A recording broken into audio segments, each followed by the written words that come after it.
জাতিধ্বংসী কা বাতিল আৰু কাৰাৰুদ্ধ অখিল গগৈৰ মুক্তিৰ দাবীত মানৱ শৃংখল কাৰ্যসূচীৰ জৰিয়তে উত্তাল প্ৰতিবাদ।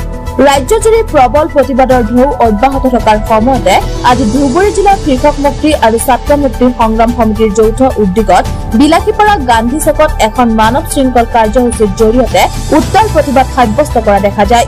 উল্লেখ্য যে এই প্ৰতিবাদকাৰীয়ে হাতে হাতে কাৰাৰুদ্ধ অখিল গগৈৰ ফটো কা বাতিল কৰিব লাগিব, কা আমি নামানো, বিজেপি চৰকাৰ হাই হাই, নৰেন্দ্ৰ মোদী মুৰ্দাবাদ, সৰ্বানন্দ সোণোৱাল মুৰ্দাবাদ আদি শ্লোগান দি কা অসমীয়াই মানা নাই আৰু নামানে, কা বাতিল কৰিবই লাগিব, লগতে অখিল গগৈৰ মুক্তিৰ দাবীত তীব্ৰ বাক্যবাণেৰে ৰাজ্য চৰকাৰক সকীয়াই দিয়াও পৰিলক্ষিত হয়।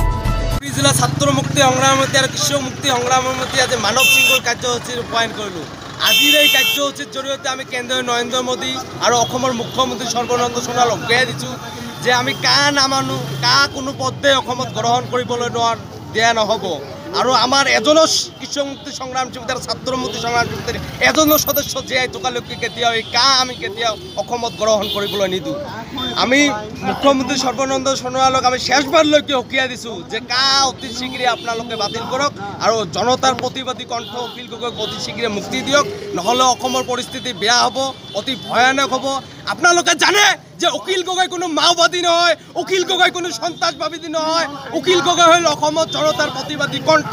গতিকে আপোনালোকৰ যি দম আছে, আপোনালোকৰ যি চৰ্চাত আছে, আপোনালোকক অতি শীঘ্ৰে অখিল গগৈক বিনা চৰ্তে মুক্তি দিয়ক।